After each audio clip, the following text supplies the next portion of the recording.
네, 내 열심의 결과입니다. 저는 초등학생 때부터 지금까지 30년간 운동선수의 길을 걸어왔습니다. 그러다 암이 발병하여 선수에서 코치로 진로를 변경하게 되었습니다. 선수의 길은 더 걷지 못했지만 저 남들에게 인정받는 훌륭한 코치가 되고 싶었고 하나님이 제게 맡겨주신 선수들이 좋은 성적을 낼 수 있도록 지도하고 싶었습니다. 그 과정에서 혹여 하나님보다 내 열심이 앞설까 염려되어 날마다 말씀을 묵상했습니다. 그리고 육체의 지혜가 아닌 하나님의 은혜로 선수들을 지도하려 노력하며 선수들의 마음 살피기를 제 양심이 지원할 정도로 성실히 감당했습니다. 근데 작년 12월 저희 팀에서 운동을 제일 잘하는 선수가 코치님과 대화가 통하지 않아 숨이 막힌다. 코치님 때문에 다른 팀으로 이적하고 싶다는 말을 꺼냈습니다. 그 선수는 제가 선수일 때부터 10여 년을 함께 생활했고 그만큼 서로 잘 아는 사이였습니다. 더군다나 감독님이 특별히 아끼시는 선수라 제가 함부로 간섭할 수 없었기에 저는 그의 말과 행동을 이해할 수 없습니다. 시간이 지날수록 그 선수와 감독님은 같은 편이 된 듯 저를 힘들게 했습니다. 감독님은 체육회와 시청에 이번 일을 왜곡하여 보고하셨고 저에게 모든 책임을 지라고 하셨습니다. 하나님이 나에게 두 번 은혜를 얻게 하시려고 이 일을 허락하신가라는 생각도 들었지만 말씀을 묵상해도 내 죄가 보이지 않아 답답하기만 하고 직장을 관두고 싶은 마음만 점점 커졌습니다. 그러다 말씀을 묵상하면서 100% 오르신 하나님이 이번 일을 내게 허락하실 때 어찌 경솔히 계획하셨겠나라는 생각이 들었습니다. 그리고 코치의 자리를 주시는 분도 거두어 가시는 분도 하나님이심을 인정하며 예하며 엎드렸습니다. 그러자 말로만 예와 아멘을 외치고 주님이 제게 허락하신 십자가는 지기 싫어하는 저의 실체를 보게 되었습니다. 저는 현재 모든 자격을 박탈당해 막내 코치보다도 낮은 위치에 있습니다. 무시와 차별을 받을 때마다 수치스럽기도 하지만 하나님이 저를 이 팀의 코치로 세워주신 것을 믿기에 주님을 신뢰하는 마음으로 지금의 환경을 받아들이고 있습니다. 오늘을 잘 살아내어 저와 같은 처지에 있는 지체들에게 해줄 말이 있기를 소망합니다. 네, 적용하기입니다. 감독님과 선수들에게 편안하게 다가갈 수 있는 지혜를 공동체에 묻겠습니다. 수치와 조롱의 환경 속에서도 제가 먼저 그만두겠다고 말하지 않겠습니다. 네, 이렇게 이런 일을 허락하시는 것도 하나님이라는 거, 그래서 코치의 자리를 주시는 분도 거두어 가시는 분도 하나님임을 인정하며 예하며 엎드렸다라고 하는데, 그러자 말로만 예, 아멘을 외치고 주님이 허락하신 십자가는 지기 싫어하는 자신의 실체를 보게 되었다고 하면서 위치가 지금 막내 코치보다도 낮은 위치에 있지만 무시와 차별받을 때 수치스럽기도 하지만 이 팀의 코치로 세워준 것을 믿고 환경을 이렇게 받아들이고 있다고 하잖아요. 그러면서 적용하기에도 수치와 조롱의 환경 속에서도 제가 먼저 그만두겠다고 말하지 않겠다라고 하고 있는데요. 네, 이게 바로 오늘 12절에 육체의 지혜로 하지 않고 하나님의 은혜로 행하는 것이라고 볼 수 있습니다. 그래서 오늘은 고린도후서 1장 12절부터 22절인데요. 12절에 우리가 세상에서 특별히 너희에 대하여 하나님의 거룩함과 진실함으로 행하되 육체의 지혜로 하지 아니하고 하나님의 은혜로 행함은 우리 양심이 증언하는 바니 이것이 우리의 자랑이라 라고 이렇게 말씀해 주고 있습니다. 바울은요, 어떤 일들을 결정할 때 육체의 지혜로 하지 않았대요. 육체의 지혜라는 것은 잔머리, 계산기 굴리지 않고 세상 방법으로 하지 않았다라는 겁니다. 그럼 바울이 선택한 방법은 무엇입니까? 거룩함과 진실함과 하나님의 은혜로 행하였다라고 말씀해 주고 있어요. 거룩함이라는 단어는 여기에 나와 있는데 나누임 없는 단순함이란 뜻을 가지고 있어요. 그러니까 이게 생각이나 마음을 이게 두 번 접어 다르게 표현하지 않고 한 겹으로 진솔하고 솔직하게 드러낸다라는 뜻이 이 원어에 보면 있거든요. 그러니까 나누임 없는 단순함으로 했다라는 것이고, 진실함이라는 단어는요, 태양을 뜻하는 따뜻한 빛, 태양을 뜻하는 단어와 판단하다, 선택하다라는 동사가 합쳐진 단어로 태양빛으로 비추어 봐도 가려지거나 숨겨진 부분이 없을 정도로 명백하다라는 뜻을 가지고 있어요. 그러니까 이렇게 숨겨진 거 없이 바울은 솔직하게 했다라는 것을 말씀해 주고 있는 것이겠죠.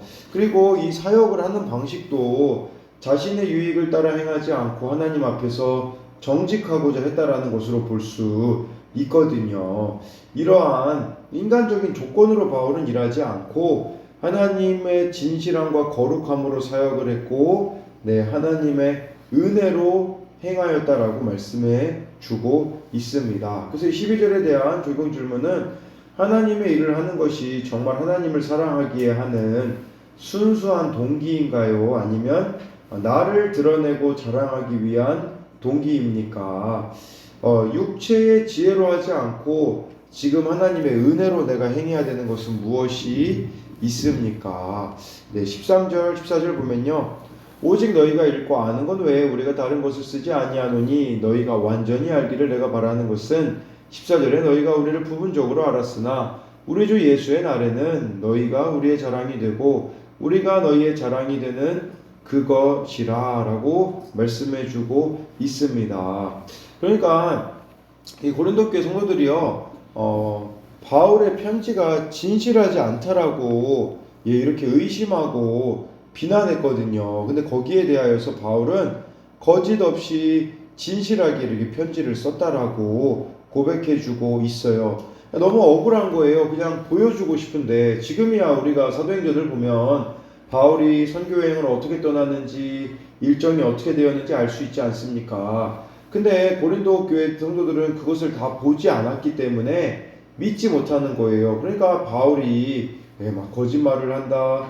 또 이렇게 부분적으로 알고서는 오해하는 사건들이 너무나 많이 있었는데 14절에 바울은 내가 나중에 예수님이 이렇게 강림하시면 그때 다 드러나게 될 텐데 나는 진실하다라고 지금 말해주고 있는 것을 뜻하고 있어요. 그러니까 바울을 부분적으로 알고 비난하고 오해한 고린도 성도들이 주 예수의 날에 확실히 알게 될 거라고 이렇게 말해주고 있는 것이겠죠. 이렇게 오해하고 비난한다고 할지라도 바울은 자신이 하나님 앞에서 정직함을 고백하고 있습니다. 그래서 13, 14절을 보면 적용할 수 있는 질문은 내가 부분적으로 알고 오해하고 비난하는 사람은 누구입니까? 이럴 때 우리가 참 인간의 지혜로 하고 싶어 하는 것들, 육체의 지혜로 하고자 하는 것들이 너무 많잖아요. 그러나 바울은 그렇게 하지 않았다라고 말씀해 주고 있는 것이죠. 그렇다면 무엇을 고린도 교회 성도들이 바울에 대하여서 오해했을까요? 15, 16절에 보면 나오는데요. 내가 이 확신을 가지고 너희로 두 번 은혜를 얻게 하기 위하여 먼저 너희에게 이르렀다가 16절에 너희를 지나 마게도냐로 갔다가 다시 마게도냐에서 너희에게 가서 너희의 도움으로 유대로 가기를 계획하였으니, 그러니까 마게도냐 가는 길에 고린도 교회를 들르기 원했고 마게도냐에서 다시 그러니까 왔다 갔다 하는 길에 두 번 이 고린도 교회에 방문하기를 원했었거든요. 근데 이게 영적 유익을 나누기 위함이었는데 선교 계획이 변경이 된 거예요. 그러니까 예정이 없던 곳에 발이 묶이고 말았지만 바울은 고린도 교회를 잊은 적이 없는 것이죠. 그러니까 우리로 말하면 그런 거예요.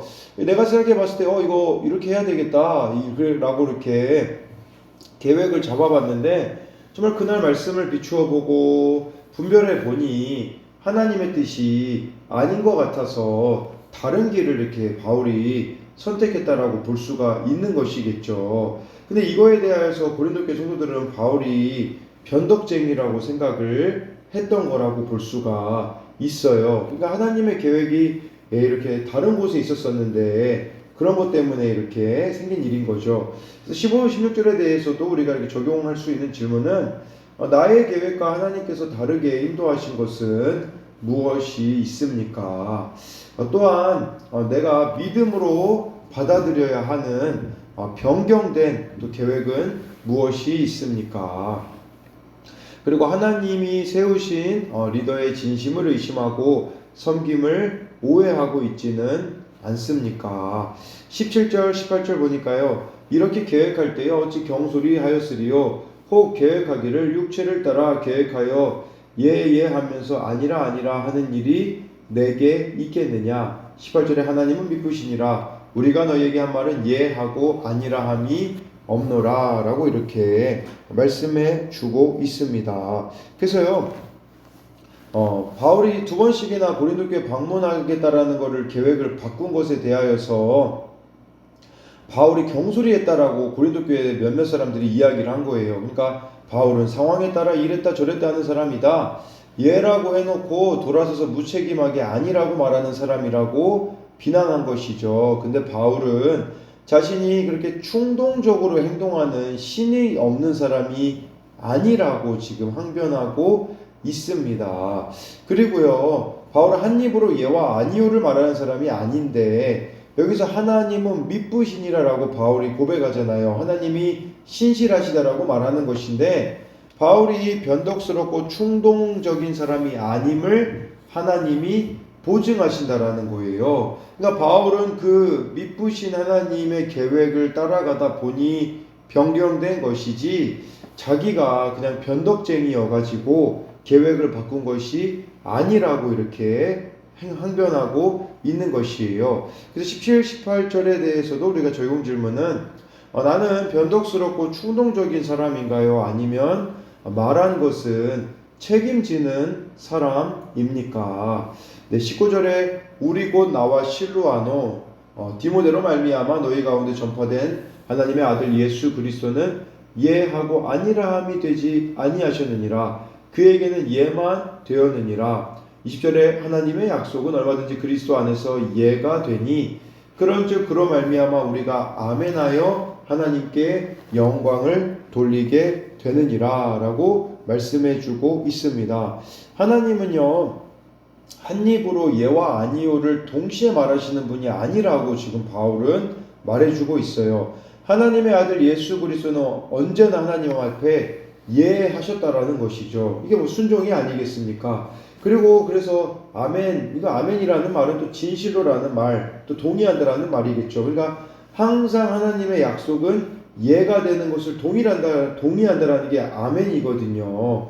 그랬을 때 예수님의 그 모든 삶에 하나님의 약속이 이루어졌잖아요. 그러니까 우리도 이제 예수님을 통해 하나님의 뜻과 말씀에 대해서 언제나 아멘으로 화답하여야 한다라는 것을 이렇게 말씀해 주고 있는 것이에요.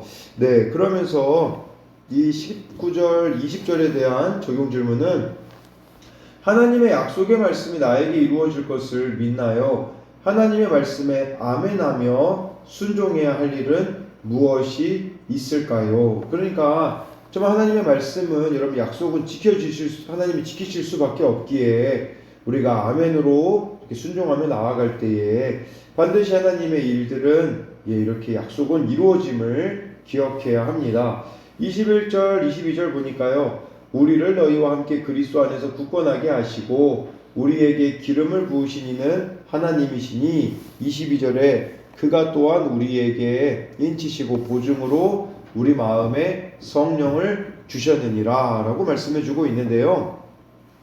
뭐 위에도 보면 사실 뭐 여기 18절에 하나님은 미쁘시다, 또 뭐 19절에 예수님은 예가 되신다, 22절에 우리에게 성령을 부어주셨다. 이게 지금 성부, 성자, 성령이 다 나와 있잖아요. 뭐 21절만 봐도 알 수 있죠. 네, 예수님 안에 굳건하게 하시고 우리에게 기름 부으시는 하나님, 또 우리에게 성령을 주셨다라는 것은 성부 하나님, 성자 예수님, 성령 하나님이 바울의 증인이 되신다라는 거예요. 쉽게 말하면 하나님 보시기에 바울은 정직하게 행하였다라는 것을 우리들에게 말씀해 주고 있는 것이겠죠. 21절에서요. 굳건하게 하시고라는 단어가 나와. 21절, 22절에 네 가지 동사 단어가 나오거든요. 굳건하게 하시고 인치시고 또 뭐 어떻게 성령을 주시고 우리 마음에 성령을 주셨다라는 단어도 해서 그런데 그 중에서 이 굳건하게 하시고만 현재 시제로 쓰였어요. 이 현재 시제로는 쓰였다라는 것은 이 굳건하게 하시는 일을 하나님이 지금도 지속적으로 하고 계시다라는 겁니다. 그리고 여기서 보니까 기름을 부으셨다. 네, 제가 이걸 네 가지라고 한 게 굳건하게 하시고 기름을 부으시고 인치시고 선행 주셨다라는 이 네 가지였는데, 기름을 부는다라는 것은 하나님이 선택한 사람을 제사장, 왕 또는 선지자로 세울 때 구약에서 기름을 부었거든요.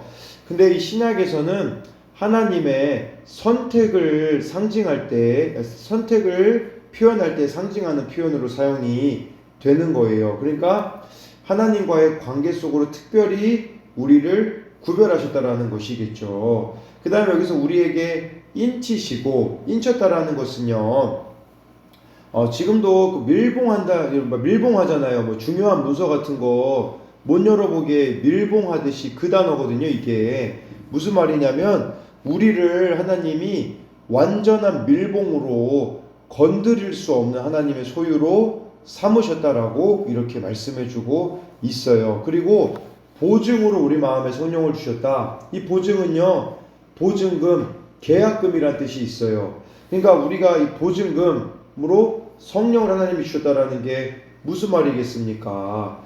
그러니까 이 땅에서도 천국의 기쁨을 성령을 통해서 맛볼 수 있도록 보증금으로 성령을 주셨다라는 거예요. 그러니까 여러분들이 성령님하고 친밀할 때 누려지는 그런 기쁨들이 있잖아요. 그것은 천국을 예행 연습하는 거, 천국의 보증금이라고 할 수가 있는 것입니다. 그러니까 하나님과의 그 친밀함의 보증금이 또 성령이라고 이렇게 볼 수가 있다라는 것이겠죠. 그래서 21절, 22절에 대한 적용 질문으로는 이 세상을 살면서 성령님과의 친밀함을 통해 천국의 기쁨을 맛보고 있습니까? 네, 그래야 하여서요, 오늘 이 말씀처럼 바울이 얼마나 또 이 고린도 성도들에게 참 억울합니까? 거의 뭐 1년 반개월 정도 이렇게 머물면서 진실함으로 보여줬는데, 바울에 대해서 이렇게 오해하고 이렇게 또 거짓 소문을 퍼뜨리고 있는 사람들을 볼 때에 바울이 얼마나 답답한 마음이 그에게 있었겠습니까? 그러나 바울의 우리가 본받아야 되는 점은 성부, 성자, 성령님 앞에서 진실하였다라는 거, 육체의 지혜, 인간적인 방법으로 해결하려고 하지 않고 하나님의 바울이 은혜로 행하였다라는 이 모습을 보며, 우리도 어떤 오해를 받고 비난을 받고 억울한 일이 있다고 할지라도 육체의 지혜가 아니라 하나님의 은혜로 행하는 저와 여러분들이 되시기를 소망합니다.